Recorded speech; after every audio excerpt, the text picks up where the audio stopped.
Hello dear students, आज की इस वीडियो में हम केंद्रीय विद्यालय संगठन भोपाल रीजन का first pre board for the session 2020-21 जो क्वेश्चन पेपर है फिजिक्स का उसको सोल्व करने वाले हैं। क्वेश्चन नंबर फर्स्ट से स्टार्ट करते हैं और क्वेश्चन नंबर फर्स्ट में क्या पूछा गया है। A non uniformly shaped conductor is charged then at its sharpest point. First option is electric potential will be maximum, second electric field will be maximum, third charge density will be minimum, and fourth electric potential will be minimum. So which one is right? So out of this, option number B is correct. Question number 2. Two capacitors C1 and C2 are charged to 120 volt and 200 volt respectively. It is found that by connecting them together the potential on each one can be made zero. then मतलब जब उनको करते हैं ना आपस में joint तो उनका पोटेंशियल जीरो हो जाता है। इसका मतलब उनका जो कॉमन पोटेंशियल है वो जीरो हो जाता है। देखिए कैसे करेंगे। हमें पता है कॉमन पोटेंशियल के ऊपर क्या होता है, जो चार्ज बिफोर होता है वो क्या होता है, चार्ज आफ्टर होता है। क्योंकि आपको पता है चार्ज कंजर्व्ड होता है ना, चार्ज कंजर्व्ड होता है। तो total charge before sharing is equal to होता है टोटल चार्ज आफ्टर शेयरिंग। तो हम यहाँ से लिख सकते हैं कि बिफोर शेयरिंग आपके पास चार्ज हो जाएगा C1V1 प्लस C2V2 और आफ्टर हो जाएगा C1 plus C2 into common potential V। और यहाँ पे बोला गया कि कॉमन पोटेंशियल जो है वो जीरो है, तो इसको हम क्या कर देंगे, zero is equal to zero. मतलब आपके पास हो गया C1V1 plus C2V2 is equal to zero. इतना हमारे पास ऑप्शन आया। अब इस क्वेश्चन में क्या दे रखा है कि जो पहला वोल्टेज है वो 120 है और सेकंड है 200 वोल्ट। तो हम यहाँ पे लिख सकते हैं 120 C1 plus 200 C2 is equal to कितना है आपके पास, जीरो आया। इसको आप ऐसे लिख सकते हो 120 C1 is equal to minus 200 C2 और आप लिखोगे C1 by C2 is equal to आपके पास आया माइनस 200 डिवाइड बाई 120। इसको जब आपने सोल्व किया तो ये आपके पास आया, यहाँ से आ गया 10 और ये कितना आ गया 6 और फिर कितना हो गया 5/3 और ये माइनस के अंदर आया। इसका मतलब आपके पास आया C1 by C2 is equal to minus 5/3। मैं स्टेप बाई स्टेप कर रहा हूँ, आप इसको डायरेक्ट भी कर सकते थे ना। ये आपके पास हो जाएगा 3C1 is equal to minus 5C2 और ये आपके पास आया 3C1 plus 5C2 is equal to zero. कौन सा ऑप्शन सही है इनमें से? Option C is the right answer. Next question देखते हैं। A wire of length L is drawn such that its diameter is reduced to half of its original diameter. Diameter half हो जाता है। डायमीटर हाफ होने का मतलब है कि लेंथ डबल हो गई है। ध्यान रखना, डायमीटर हाफ होने का मतलब क्या है, लेंथ डबल हो गई है। अगर इसका इनिशियल रेजिस्टेंस 100 ओम है, ये इसने बोल रखा है, तो इसका नया रेजिस्टेंस क्या होगा वो आपसे पूछ रखा है, what would be new resistance. तो इसका आप डायरेक्ट एक फॉर्मूला है उसको आप याद कर सकते हैं। डायरेक्ट फॉर्मूला ये है कि जो न्यू रेजिस्टेंस है वो होगा n square time of the original resistance, where n is the number of time it is drawn. और कितने टाइम से किया गया, डबल किया गया है ना। डायमीटर को हाफ किया मतलब लेंथ को क्या किया, डबल किया। तो r डैश आपके पास कितना हो जाएगा 4 टाइम ऑफ द r और r कितना है 10 है, तो r डैश कितना आ जाएगा यहाँ से 40 ओम। तो answer A is the right answer. Question number 4। An electric current Passage through a long straight copper wire eight A distance 5 centimetre from the straight wire the magnetic field is B। 1 by 1 लिखते हैं ना। तो आपके पास पहले जो B था magnetic field वो 5 centimetre के ऊपर। तो मैग्नेटिक फील्ड का स्ट्रेट करंट कैरिंग के कारण फॉर्मूला था μ0 I divided by 2 pi R। R कितना है 5, ये B1 हो गया। पेज पे लिख लेते हैं इसको। B आपके पास हुआ μ0 I डिवाइडेड बाई 2 पाई और R कितना है 5। ओके, आगे क्या बोला गया है, the magnetic field at 20 centimetre from the straight wire would be. 20 centimetre के ऊपर कितना रहेगा, तो उसको मैं मान लेता हूँ B डैश। B डैश की वैल्यू कितनी होगी, μ0 I divided by 2 pi. R कितना है, R आपके पास 20, रेशो निकाल लो दोनों का, B dash divide by B निकाल लेते हैं। B डैश है μ0 I divided by 2 pi into 20 और B है μ0 I divided by 2 pi r कितना हो गया 5, ये कैंसिल हो जाएंगे, ये हो जाएगा 4, आपके पास आया 1/4। इसका मतलब क्या आया, cross multiply b is equal to 4b dash, और b डैश कितना हो गया b डिवाइडेड बाई 4, तो b/4 option B is the right answer. Question number 5, question number 5 में क्या पूछा गया है, the impedance of the circuit when resistance R and inductor of inductance L are connected in series in an AC circuit of the frequency F is. देखिए RL circuit है, अगर आपको RL circuit का फॉर्मूला याद नहीं है तो आप ये फॉर्मूला यूज़ कर सकते हो। सर्किट का इम्पीडेंस जेड का फॉर्मूला आपको याद होगा, उसको ऐसे लिखते हैं Z is equal to R square plus XL minus XC whole square लिखते हैं, है ना। इस सर्किट में हमारे पास एक्सी नहीं है तो आप इसको जीरो कर देंगे। अगर आप एक्सी को यहाँ से जीरो करेंगे, एक्सी को जीरो करेंगे इसको, तो एक्सी को जीरो करने के बाद ये फॉर्मूला है आपके पास, ये हो जाएगा z is equal to root of R square plus XL whole square, है ना। और इसको फर्दर सॉल्यूशन करेंगे तो आपके पास आ जाएगा आर स्क्वायर, एक्सएल को आप क्या लिख सकते हो, एक्सएल को आप लिख सकते हो ओमेगा एल, और ओमेगा को लिख सकते हो 2 पाई, फ्रिक्वेंसी यहाँ पे एफ लिखा है तो 2 पाई एफ, और इनटू क्या हो गया एल, और इसका सारे काम स्क्वायर करेंगे तो आपके पास हो जाएगा 4 pi square F square L square. Option number 2 is the right. Question number 6, question number 6 में क्या है, which of the following electromagnetic wave are used in telecommunication, और इसमें जो ऑप्शन दिए गए हैं वो है X-rays, infrared, microwaves and ultraviolet. तो इस क्वेश्चन में क्या है कि दो आंसर सही हैं, तो आप ऑप्शन बी भी करेक्ट कर सकते थे और ऑप्शन सी भी करेक्ट कर सकते थे। जो इंफ्रारेड होती हैं वो रिमोट कंट्रोल में यूज़ होती हैं, रिमोट कंट्रोल डिवाइस होते हैं उसमें इंफ्रारेड यूज़ होती है, तो ये भी एक टेलीकम्युनिकेशन है रिमोट कंट्रोल से जो होती है। और जो माइक्रोवेव्स हैं ये लॉन्ग डिस्टेंस के लिए की जाती हैं, तो यहाँ पे आप इंफ्रारेड और माइक्रोवेव दोनों में से कोई भी ऑप्शन यूज़ कर सकते हैं, दोनों भी लिख सकते हैं। क्वेश्चन नंबर 7 देखते हैं। क्वेश्चन नंबर 7 क्या है, What is the effect on the angular width of interference fringe in young double slit experiment when screen moved near to the plate of the slits? तो देखिए इसका फॉर्मूला, एंगुलर विड्थ का जो formula है वो lambda divided by D होता है। क्या होता है, लैम्डा डिवाइडेड बाई डी, जहाँ पे लैम्डा वेवलेंथ है और डी क्या है, D is the separation between the two slits. और यहाँ पे हम क्या देखते हैं कि इसने किसको चेंज किया है, इसने चेंज किया स्क्रीन की डिस्टेंस को। तो ये स्क्रीन डिस्टेंस पे तो एंगुलर विड्थ डिपेंड ही नहीं करती है ना, तो इसके ऊपर कोई चेंज नहीं होगा, तो कोई चेंज नहीं होगा तो कांस्टेंट बनी रहेगी। Option C is right. Question number 8 देखते हैं, the refractive index of the material of a equilateral prism is √3, what is the angle of minimum deviation. Minimum deviation का एंगल आपको बताना है। तो देखिए मिनिमम डेविएशन के केस में फॉर्मूला क्या था, जो रिफ्रैक्टिव इंडेक्स होता है म्यू, उसका फॉर्मूला होता है sine A plus delta M divided by 2 और divided by sine A by 2। अब क्योंकि इक्विलैटरल है तो मतलब ए की वैल्यू है वो कितनी है, 60 है। ये वैल्यू इस फॉर्मूले में रखोगे तो म्यू की वैल्यू तो है आपके पास √3 इज इक्वल टू साइन ए की वैल्यू है 60, डेल्टा एम आपको फाइंड आउट करना है डिवाइडेड बाई 2, और साइन ए बाई 2 को हम डायरेक्ट लिख सकते हैं साइन 30।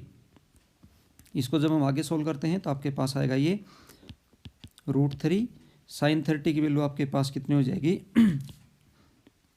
1/2 is equal to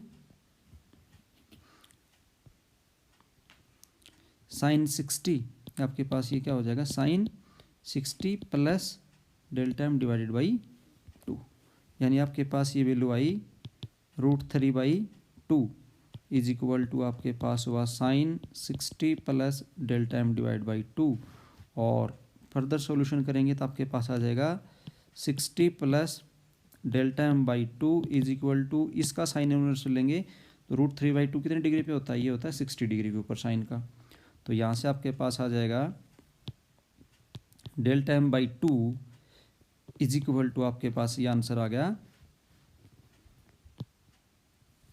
60 - 30, 60 - 30। और यहाँ से delta M is equal to आ जाएगा 60। तो मिनिमम डेविएशन का जो एंगल है वो आपके पास यहाँ से कितना हुआ, 60 डिग्री का एंगल हुआ। तो answer D is the correct option. 9th question देखते हैं। 9th में क्या पूछा गया है, the ratio of de Broglie wavelength of the molecules of the hydrogen and the helium in two gas jars kept separately at temperature of 27 degree Celsius and 127 degree respectively is. अच्छा, इसका क्या de Broglie wavelength पूछा गया है। तो de Broglie wavelength जो है वो टेम्परेचर पे कैसे डिपेंड करती है, तो उसका जो फॉर्मूला है आप पहले उसको याद करें। और वो फॉर्मूला है कि जो लैम्डा होता है वो होता है h डिवाइडेड बाई 3m/kT, ये फॉर्मूला होता है, जहाँ पे m मास है, k कांस्टेंट है और t क्या है, टेम्परेचर है, और वो केल्विन के अंदर है। h कांस्टेंट है, तो क्या आप इसको ऐसे लिख सकते हो कि जो लैम्डा है वो प्रोपोर्शनल है 1/√3m/T के, क्योंकि k भी कांस्टेंट है ना। तो इसका मतलब हम ऐसे लिख सकते हैं कि lambda hydrogen divided by lambda helium is equal to होगा √3 mass of helium into temperature divided by 3 mass of hydrogen into T. Okay, क्योंकि 1 मार्क क्वेश्चन है, आप इसका डायरेक्ट आंसर लिख सकते थे। मैं आपको समझाने के लिए पूरा क्वेश्चन लिख रहा हूँ ना, कहीं आप सोचो कि इतना बड़ा कैसे लिख दिया ये। इसको आगे हम वैल्यूज़ पुट करेंगे, 3 से 3 कैंसिल हो जाएगा। मास ऑफ हीलियम जो होता है, देखो हाइड्रोजन होता है H11 हम लेंगे और हीलियम He24 लेंगे। इसका मतलब हीलियम का जो मास है वो हाइड्रोजन से 4 टाइम है। तो मैं इसको ऐसे लिख सकता हूँ 4mH इंटू टेम्परेचर। टेम्परेचर किसका, हीलियम का। हीलियम का टेम्परेचर है 127। इसको डिग्री सेल्सियस में कन्वर्ट करोगे, डिग्री सेल्सियस में है, केल्विन में कन्वर्ट करना पड़ेगा। 273 प्लस 127 करोगे तो ये आपके पास आएगा 400। तो हमने यहाँ पे लिखा 400 डिवाइडेड बाई mH और टेम्परेचर इसका 27 डिग्री सेल्सियस है, ये हो जाएगा आपके पास 300 और इसका root. mH cancel mH, 00 cancel 00। तो आपके पास आया lambda H divided by lambda helium जो है वो आपके पास आया 4/√3। इसका मतलब रेशियो आएगा 4/√3। रेशियो निकालेंगे तो 4/√3। तो इसमें ये ऑप्शन ये मिसप्रिंट हो सकता है, इसका ऑप्शन आएगा 4/√3। 4/√3 आपका ऑप्शन आ गया इसके अंदर। Question number 9। Question number 10। Question number 10 में क्या है, the work function of cesium is, cesium का वर्क फंक्शन गिवन है। Find the wavelength of the incident light if the photo current is brought to 0 by stopping potential of 0.6 volt. मतलब आपको देखो क्या ध्यान देना, क्या दे रखा है, वर्क फंक्शन दे रखा है और स्टॉपिंग पोटेंशियल दे रखा है। पूछ क्या रखा है, आपसे पूछ रखा है कि वेवलेंथ कितनी होगी। तो इस क्वेश्चन को आप सोल्व कर सकते हो आइंस्टाइन्स फोटोइलेक्ट्रिक इक्वेशन से, जो क्या बोलता है E is equal to work function plus kinetic energy, वो स्टॉपिंग पोटेंशियल के बराबर हो जाएगा EV0 के बराबर। E को आप लिख सकते हो HC by lambda is equal to work function plus EV0, और यहाँ से जो कैलकुलेशन आएगी लैम्डा की वो आप कर लेंगे। नेक्स्ट देखते हैं, यहाँ पे कुछ डायरेक्शंस लिखे हुए हैं। In the following questions statement of assertion A is followed by the statement of reason R, mark the correct choice as. If both A and R are true and R is the correct explanation of A, तो हमारा A answer रहेगा। B answer कब देंगे, both A and R are true but R is not correct explanation of the A। ठीक है, दोनों ठीक है, R एक्सप्लेनेशन नहीं है। C देंगे if A is true R is false, और D देंगे अगर दोनों के दोनों गलत हैं तो। पहला 11th क्वेश्चन में स्टेटमेंट क्या दिया गया है कि magnetic field due to current carrying solenoid is independent of its length and cross section area. तो आप मैग्नेटिक फील्ड सोलेनोइड का अगर फॉर्मूला लिखोगे तो आप पाओगे कि B जो होता है वो μ0 Ni होता है ना, और जो स्मॉल n है इसको आप ऐसे लिख सकते हो, दैट इज इक्वल टू लिखा जा सकता है μ0 total number of turn into current divided by L। Small n को कैपिटल N/L लिखा जा सकता है।